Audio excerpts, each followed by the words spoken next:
with the eviction moratorium, but it didn't uh, encompass the entire real estate market because while that was happening, I've said this many times. There's a tales of two cities. You have a situation where a lot of times what's happening in the residential market and what's happening in the commercial market doesn't necessarily correlate one with the other. There is a connection, and they always find a way of circling around to each other, but it doesn't necessarily fully connect of an action to reaction on one side of the market or the other. There's alternate things that are happening simultaneously that are affecting both sectors. And again, the commercial market is something that we're going to dive deep into and that kind of thing. And there's a lot of different variables that we'll get into. So I gave you a little bit of understanding of how this supply chain has been working, and this is not a situation where we're just theorizing. These are facts. These are facts. I got places, I got regions, entire regions that normally have a healthy 50 to 100 to 150 houses on the market. Now, right now, you could barely get a dozen. That's not normal. And the buyers are out in full. And now you're getting a lot of buyers that are getting extremely aggravated because of the fact that they're getting priced out a lot of different homes. They're taking it out on the sellers in the way where they feel that the sellers are greedy. And I'll tell you something. I'm going to tell you all something, and I'm going to be very crystal clear about this. You put yourself in the seller's shoes if you are the buyer that's screaming and ranting and raving about how a seller is being greedy. You put yourself in their shoes. If you know you could get a house, you could sell your house, let's say for $1 million. Are you going to, out of the kindness of your heart, say to yourself, I'm being greedy. I'm a very greedy person. So for that reason, I feel bad about myself. And I'm going to sell it for $700 because I think that's more of a fair price. Are you going to do that? I don't know a lot of people that would. It's not called being greedy. It's selling you for what it's worth. And if somebody's willing to buy it for that price, that is what it's worth. It's simple as that. Now, can a person be greedy? Can a seller be greedy where they just go over the top? Yeah, absolutely. Absolutely. You have extremes in every single situation. But I'm talking about in general terms. You get a bidding war happening on a house.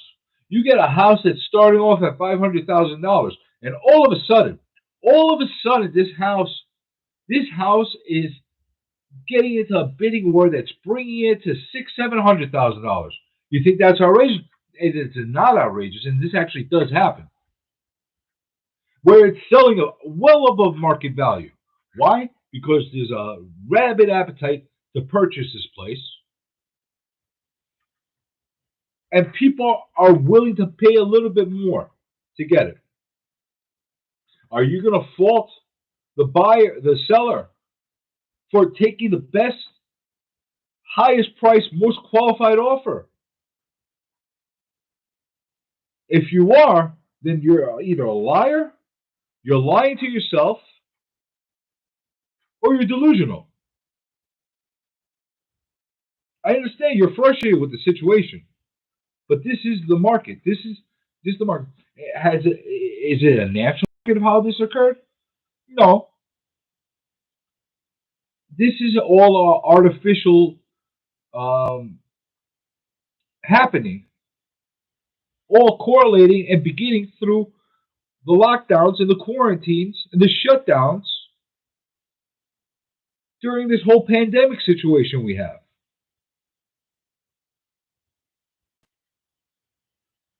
So if you want to blame everybody or you want to blame anybody, you blame the people that put this all in effect. I'm not saying that they did the wrong thing or the right thing, but you're putting the blame on the wrong spots. Trevor, you got a house worth $1 million. You gonna sell it to somebody for 600 because you think it's too much? Why not? I'm going to get as much as I can. Yeah, you're greedy.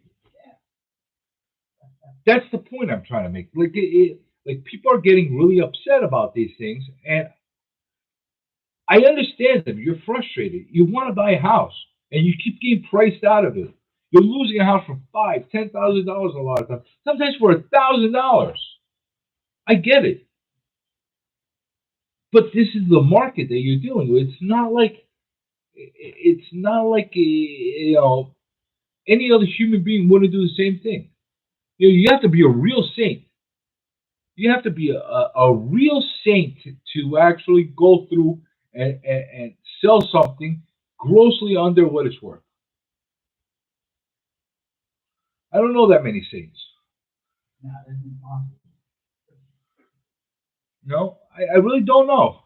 You know what?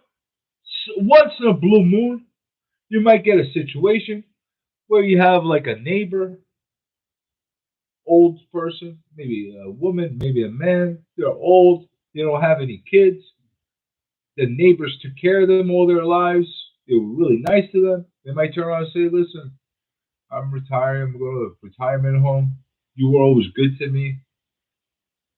How much you want to offer me for the house?" And maybe they'll get it at a lower price, but that's not something that you normally see. I've seen it. Don't trust me. I've seen this. But that means these people are very close and that kind of thing. It's not like it happens with random strangers where somebody comes in through the door. The seller says, "I love this person's face, so I'm going to sell it to them half price." How often does that happen? It doesn't. And it's ridiculous to have expectations. It's absolutely ridiculous to have expectations of people to do that just because you're in a predicament where you're frustrated. You're frustrated. I'd be so much happier if this was a more normal market because I'd be selling a lot more homes. Right now, you know what my biggest problem is? I don't have enough to sell. You don't have enough to sell. You don't have enough homes. You're not making money. Simple. I didn't think today's show was going to turn into an economic show, but we're talking about supply and demand. We're talking about generating income. It's simple. I have no house to sell. I make no money. You don't get a house. The seller doesn't sell that. It's a whole chain. It's a whole chain. So us real estate agents, us broker, we're not manipulating the market. We're letting the market run its course. We're just doing our job to the best capability. Sorry. Anybody that's upset to me, because I get this all the time, I get people real upset to me. Well, I lost the house over $10,000. Well, when I asked you for your best and final, what did you think I was going to do when somebody came in $10,000 more to you? Go back to you for your second best and final? The whole word of final means finality. And here's the thing. Once you get the call or you get the email stating that your offer has not been accepted, that is the time to jump on and say, "Listen, I'm jumping on my price." At that point, I've had that happen. We're on the 11th hour. Somebody was proactive. They jumped on it. They said, "You know what? I don't care. I don't care. I'm going to pay through the nose. I'm going to pay through the. I really want this house. They're not going to beat me out on it." And they'll come and beat out that offer for $20,000 at the end of the day, even as contracts are about to get signed. You know what? That person, kudos to you for taking that ambition and the initiative to actually make that happen. But the person that I turn around and tell them business and final, and I turn around and tell everybody, "I'm sorry, your offers haven't accepted." I take the one offer, it goes through, and then all of a sudden, the public records show that house sold for $10,000 more than what their offer was, and I get a call telling me, "Nick, how could you do this to me?" How could you let me lose it for $10,000? I'm sorry, I was not the one that let you lose it for $10,000. I guarantee you, I wasn't the one that let you lose it for $10,000. It was you that made that choice. Now, for either an economic reason, you made that choice. For a cheapness reason, possibly, because there are cheap people. They refuse to come up. And it's okay. I'm not criticizing you. You refuse to come up? For a principal reason, you decided to not come up? Regardless of the reason why, you chose not to raise your price or to beat out the other competing offers. Regardless of that situation, it was your choice. I put it out there for you. I gave you your platform to win out the bid. Sorry. So I get frustrated with that. I strongly get frustrated with these kind of situations, and it's just something that kind of irks me because I get those calls every so often. Once a sale happens of public records or something like that happens, I lost it for $5,000. I lost it for $10,000. I lost it for the higher price of it. I lost it for $50,000. I would have paid it. Well, why didn't you offer it?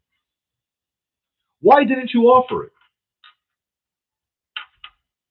Good question, right? Think it through. I'm not going to harp on that because we're getting close to the end of the show. I think I got animated enough towards the end. It's a good thing I didn't start off like that because I probably would have blown out a vessel in my head. But these are the kind of things that we're dealing with on a daily basis, and these are true on the ground type of movements that are happening. And there's so much more. I say this all the time. I could write a book literally about just this experience right now through these COVID times. The COVID experience in real estate, whatever you want to call it.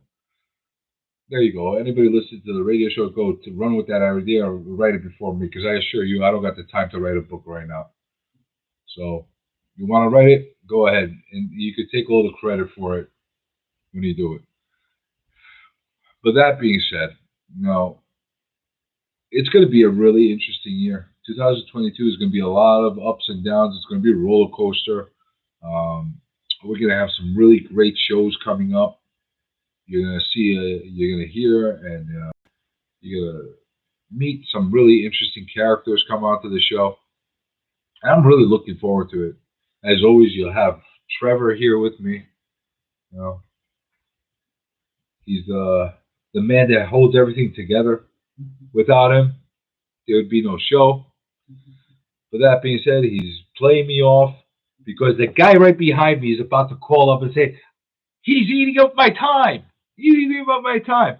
That being said, have a great night.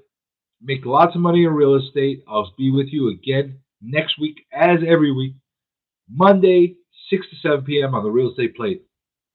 Have a great week, everyone.